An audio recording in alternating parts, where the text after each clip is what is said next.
to get people to believe something than tell them what they want to hear. You tell them what they don't want to hear, of course, there's a resistance. They don't want that to be true. So they find reasons to reject it.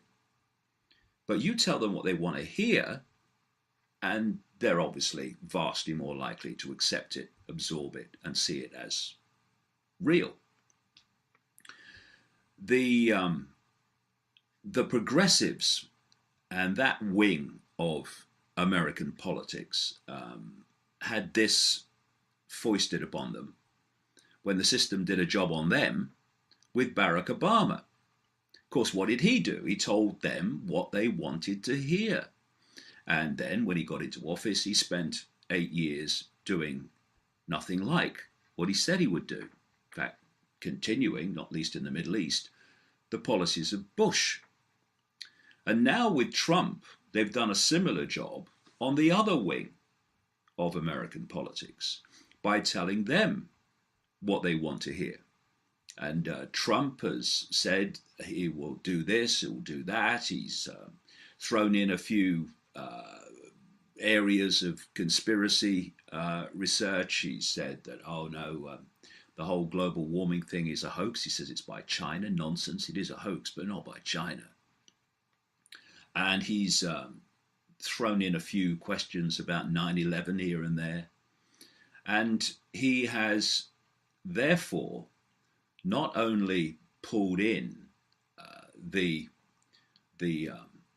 if you like, the right in American politics, he's also pulled in much of the alternative media in America into this facade, into this vaudeville that is the Trump phenomena. Because it has to be psychological in the way people are pulled in, because this whole global conspiracy manipulation is a perception deception. You can't control people en masse, billions of people, physically, although this surveillance state is going closer and closer to it. You have to persuade them to believe what you want them to believe, to see the world and themselves as you want that to be seen, so that if you've got their perception, you'll get their actions. You'll get what they'll support, what they won't support. And politics is just an enormous perception deception. This is how it works. If you look into most countries, you have two parties, sometimes three, mostly two, America's a classic, that have any chance of forming a government. So people vote for Party A, and they get into government and they don't do what the people want who voted for them. And so to get Party A out, people are left with one choice. They have to vote for Party B. So they get into power and nothing changes. The same thing goes on, like Obama following Bush, basically. And so now you don't like Party B and what they've done, because they've pretty much done the same as Party A. So how do you get Party B out? You've only got one choice at the ballot box, and that's to vote for Party A again. And so you go A, B, A, B. It's choice. It's democracy. No, it's a farce.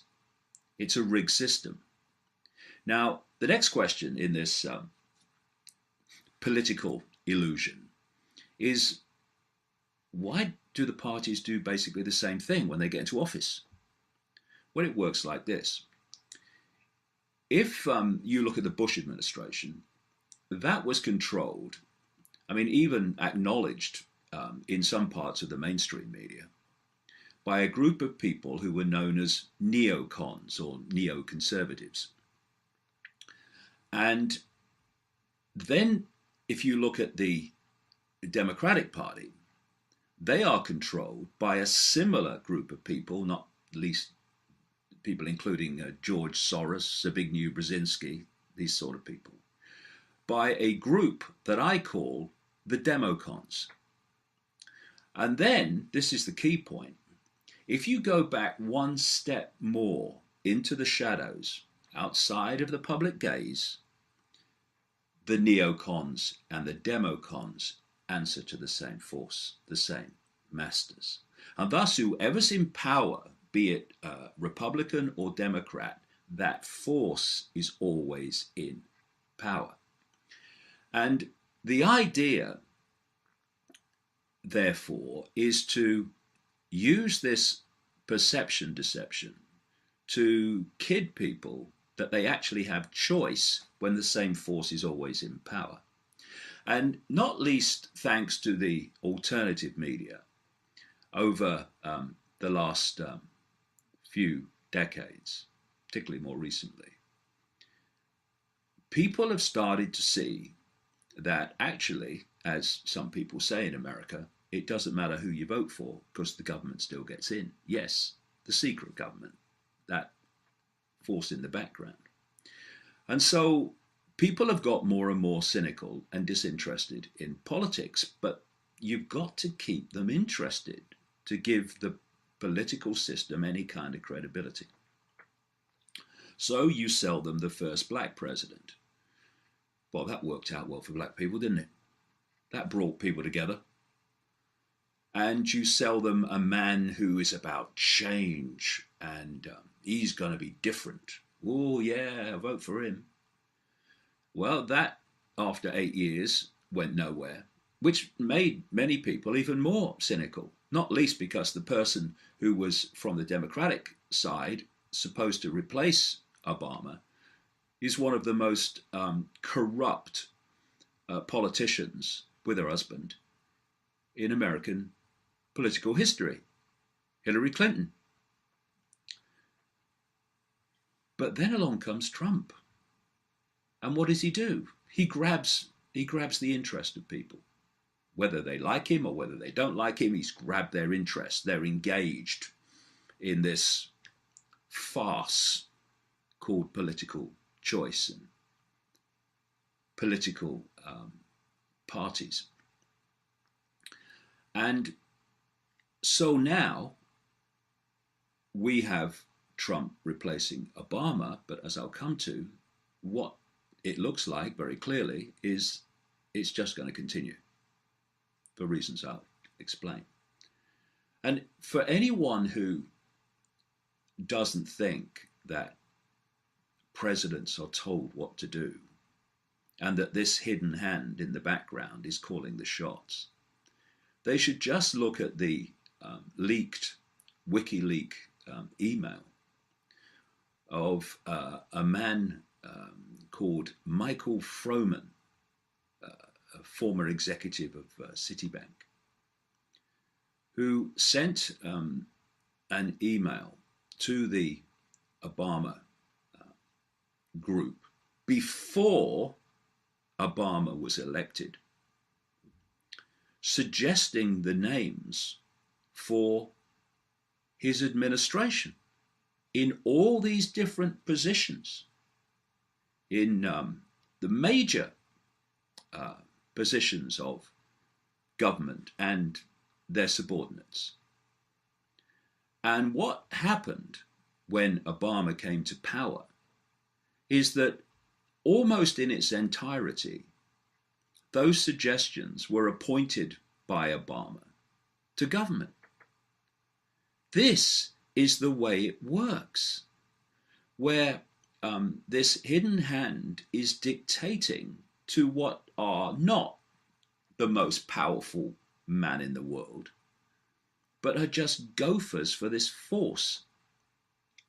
Now, are we really going to believe that out of nowhere, just like Obama appeared to come out of nowhere, that Donald Trump has bucked the system? Hello. Of course, trying to sell Clinton as something different was basically an impossibility. You only look at Clinton and you see system, you see business as usual. And the idea is to sell to people that this new president is not business as usual, while they are business as usual. And so Trump has told people what they wanted to hear. He's told the alternative media in America what they wanted to hear. And so many people have bought the lie and bought the illusion. And the reason I say that the letters are now 10 foot high is, as I said about Trump all along, don't watch the words, watch the actions. So he has, in this short period, given the American economy to Goldman Sachs. Not only the economy, he's got Goldman Sachs people all the way through his administration, including this guy, Steve Bannon, who is right at his shoulder. And he's talking about scrapping vast amounts of regulation. And I agree.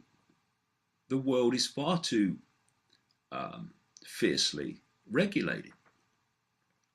But there is some regulation that is absolutely essential to stop the 1%, less than 1%, from running frickin' riot, as they did in the lead up to the financial crash in 2008. And these are the areas where Trump is talking about deregulating. Oh, we've got to deregulate to help small business. Yes, small business, medium-sized business is being drowned in regulation all over the world. But that's not what Trump's really talking about. That's the facade. That's telling people what they want to hear again. The real beneficiaries of this deregulation that he says he's going to introduce will be the Goldman Sachs, will be the JP Morgans, will be all these giants that led the world into financial catastrophe in 2008. Why? Because there had been decades and decades and decades of deregulation through Reagan Bush, through Father Bush, and through Clinton that had allowed that free-for-all to happen. And he's talking about tax cuts. Yeah. Tax cuts benefit mostly who? The mega rich. So the idea that Trump is for the working man and the working woman is a nonsense. But that's what the rhetoric says, while the beneficiaries are the very people in the swamp that he says he was going to drain. Then he hands civilian posts as head of the Pentagon, head of Homeland Security, and his national security advisor to military people. I mean, the very idea of putting a military person in charge of Homeland Security is outrageous. And then you realize that there is another common theme, that these military people like Mad Dog Mattis in the Pentagon, Defense Secretary, and the National Security Advisor, Michael Flynn, are fiercely opposing and demonizing Iran. This is what Trump has been doing. Then you look at Israel, which in so many ways owns Trump. And they have started this rhetoric and demonization of Iran. Netanyahu was doing it in London when he met the British Prime Minister this week. And of course, Saudi Arabia, who is a truly fundamental opponent and hater of Iran, is in there as well. And I posted this picture on the website and social media on December the 15th last year, because it was already obvious to me where this whole thing was going. When you put the dots, you put the pieces together. And so, since Trump came into office, the mantra has been Iran, Iran, Iran, Iran. And there's a reason for that. Let's go back to the time just before Boy George Bush came to power. This neocon group that came to power a few months later with Bush were behind an organization called the Project for the New American Century. And they produced a document in September 2000 listing a series of countries that they wanted the United States to regime change in what they called multiple theater wars. And these countries included Iraq, Libya, Syria, Lebanon, and the biggest prize of all, Iran. They also called for regime change in China. That'll be fun. And when they came to power with Bush, this policy was instigated. But of course, how do you justify regime changing in those countries and starting a process of catastrophic intervention in the Middle East? Well, along came 1 year to the month after that document was published, and 9 months after those people who wrote it came to power with Bush, along came 9/11, in which they were able to find the excuse to start ticking off those regime change countries. And ironically, the one they've not yet, at least, targeted, and indeed continue to arm with state-of-the-art weaponry to kill people like Yemenis, Saudi Arabia, was, according to the official story of 9/11, nonsensical as it actually was, they were the country from which the overwhelming majority of the alleged hijackers came from. And yet, when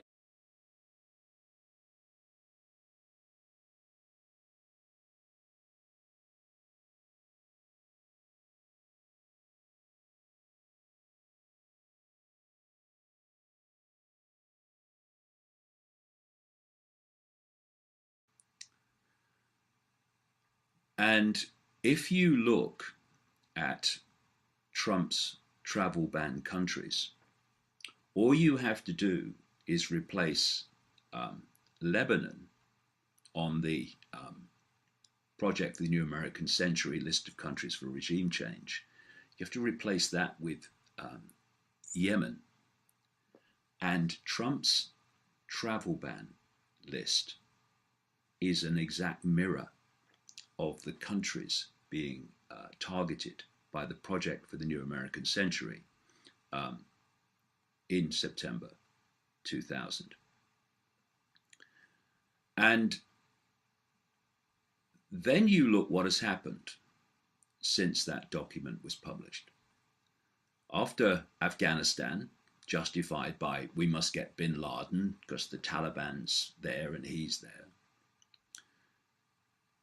there was the invasion of Iraq, completely made up with weapons of mass destruction. Why? It's on the list. They don't have a reason to invade Iraq, so they made one up. Simple as that. And then the two politicians fronting that up, Boy George Bush and Tony Blair, they were replaced at the time of the invasion of Libya by Obama and David Cameron, the British Prime Minister. Now we've got different politicians from different parties to the other two, but it's the same list. Now we're on to Libya on the project of the New American Century list. And then where did they go next? Into Syria. Says the former French Foreign Minister Roland Dumas said on French television that he was in London talking to British government officials before the trouble started in Syria with the so-called Arab Spring People's Revolution. And these British officials told him, before anything had happened, that they were going to start something in Syria with rebels against Assad. And this is what has happened in relation to America, or this is what's behind it, as they have picked off these countries on this project for the New American Century list. Here is a document headed U.S. Special Forces Unconventional Warfare Strategy, November 30th, 2010. And this isn't the American military process, technique for regime changing these countries on that list. This is what it said. Remember, November 2010. The US military's unconventional warfare strategy requires that target state population perceptions are first groomed into accepting an armed insurrection using, quote, propaganda and political and psychological efforts to discredit the government. That's what happened with all these countries that they have been involved in with this Arab Spring. This, they say, will create local and national agitation, helping organize, quote, boycott strikes and other efforts to suggest public discontent before beginning the infiltration of foreign organizers and advisors and foreign propaganda, material, money, weapons, and equipment. Exactly what happened in Libya, exactly what happened in Syria. And it goes on, if retaliation by the target government, in other words, if the government defends itself from your so-called freedom fighter people's revolution, which you've orchestrated and funded and armed, if there's retaliation from the government to that, the resistance can exploit the negative consequences to garner more sympathy and support from the population by emphasizing the sacrifices and hardship the resistance is enduring on behalf of, quote,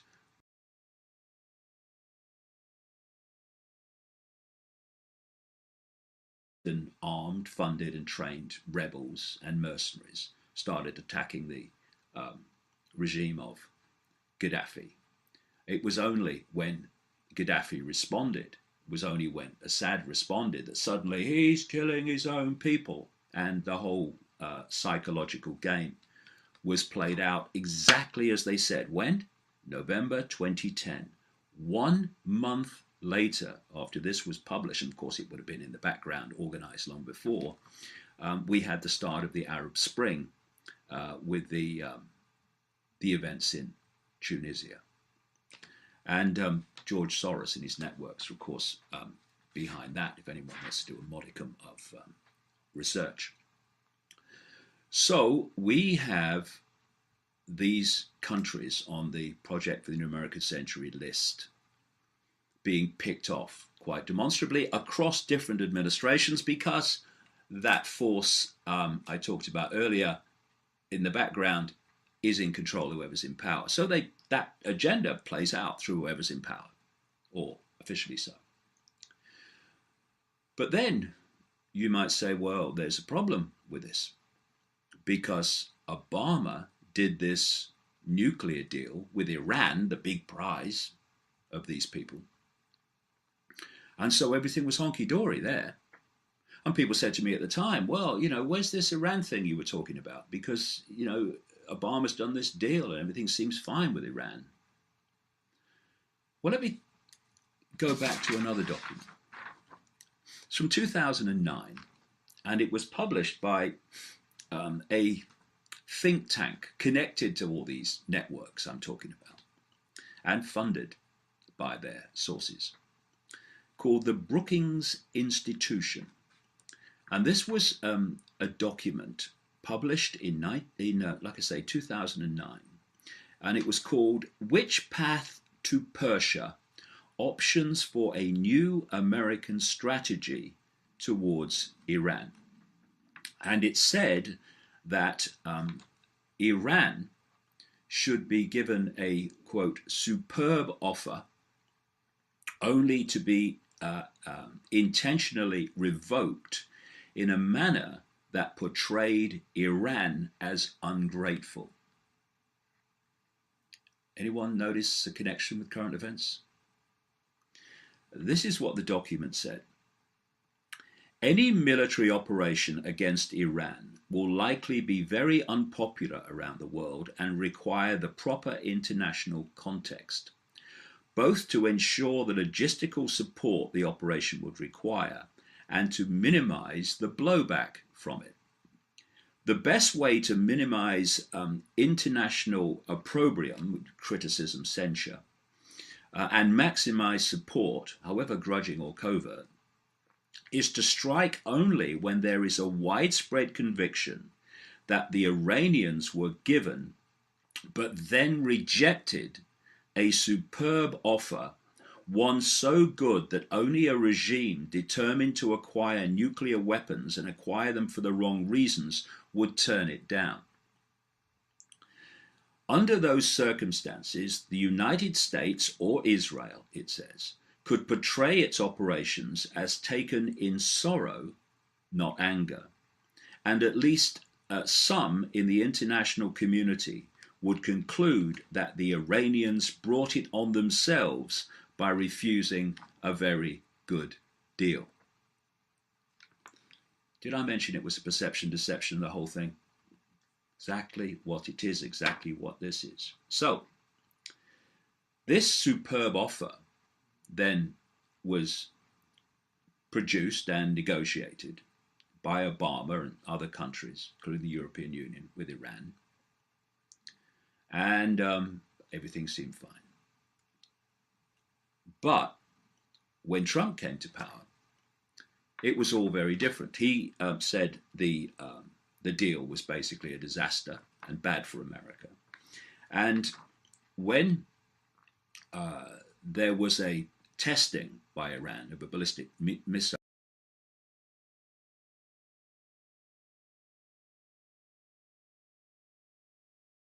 and what did Trump say?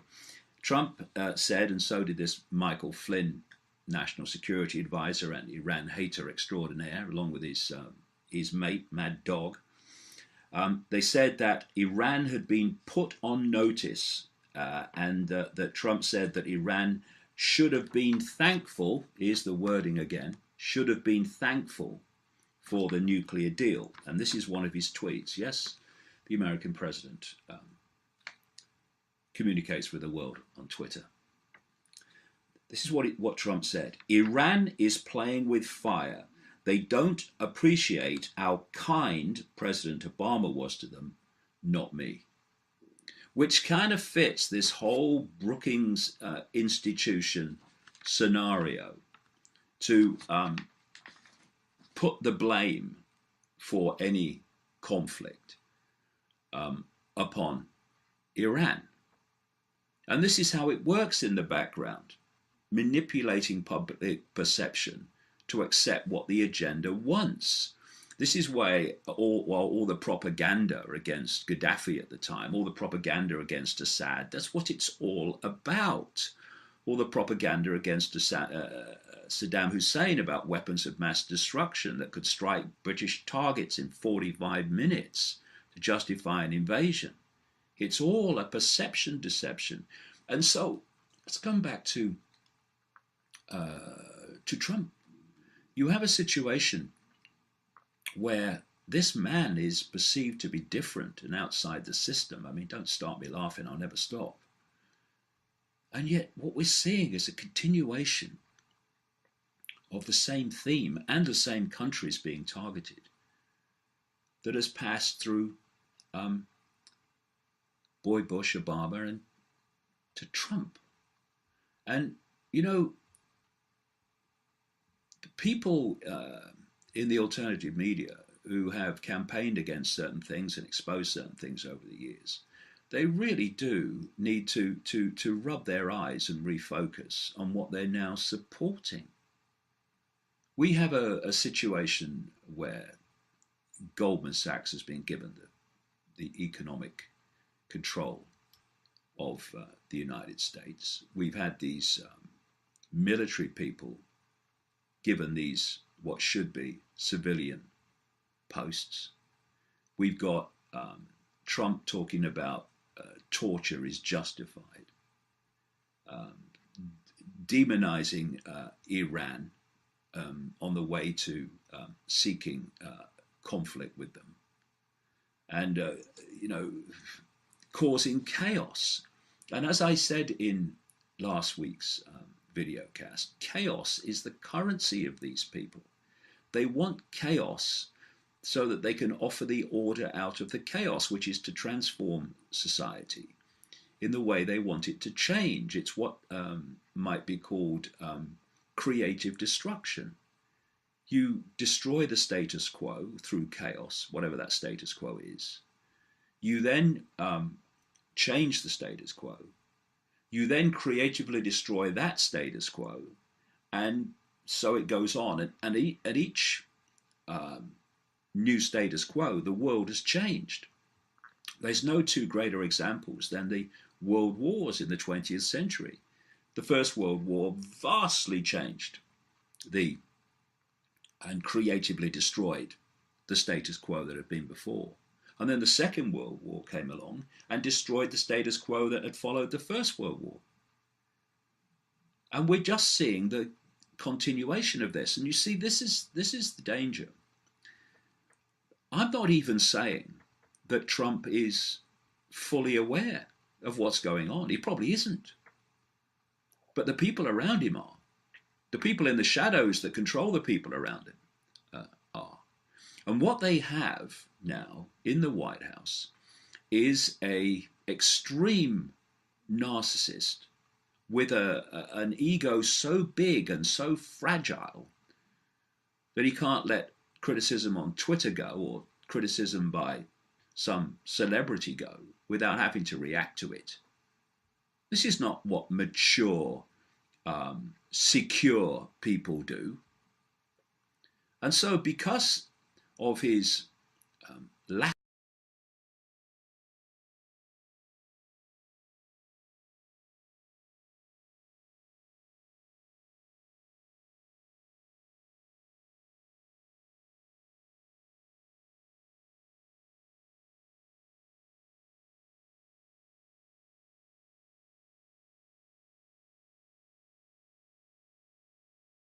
party trick.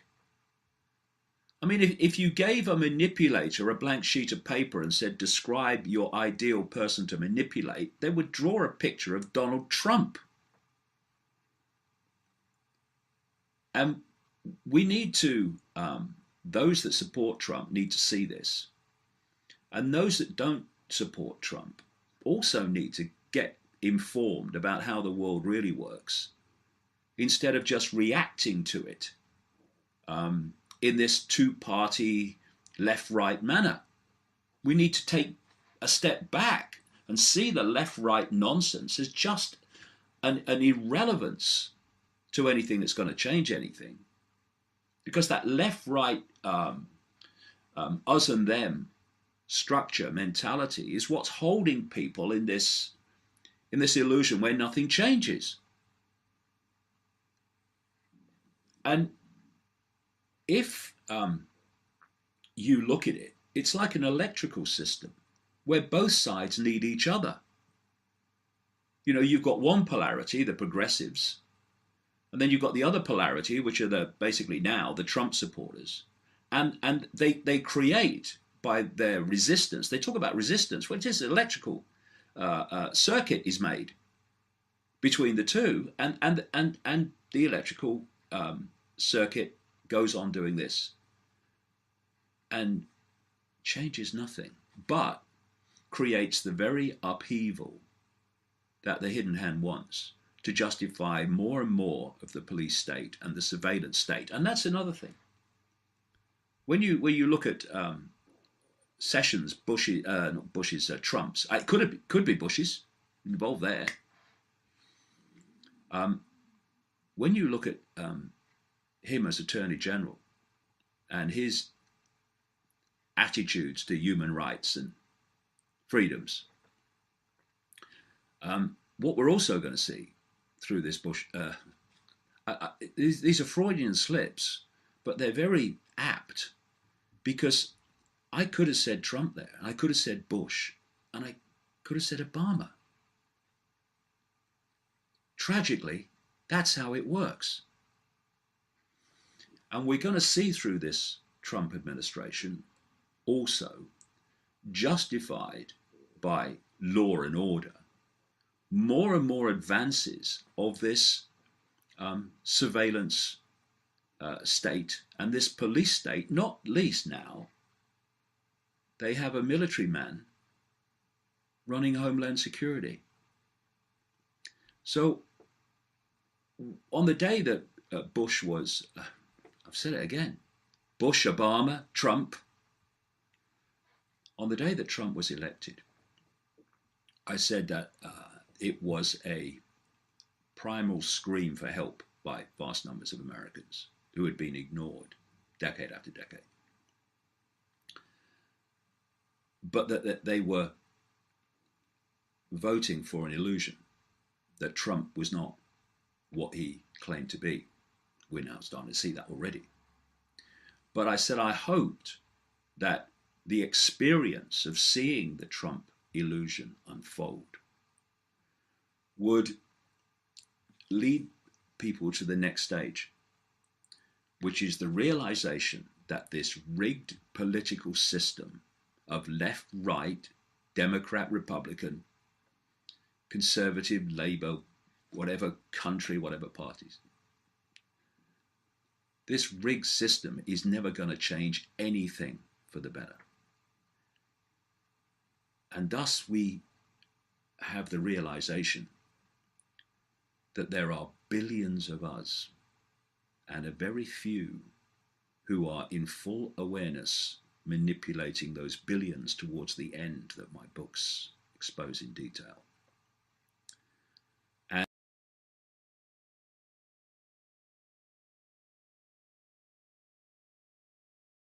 that's of these people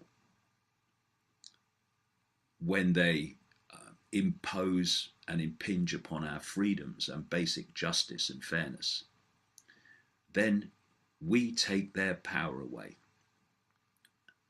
We have the power, but we give it away in acquiescence to that which we think has the power. The only power they have is the power that we give them day after day after day. We need to take it back and start saying we're not having it. Not by voting for Trump or voting for Clinton. It's going to change nothing. But by refusing to cooperate with what the system seeks to impose upon us. Do that and we'll get somewhere.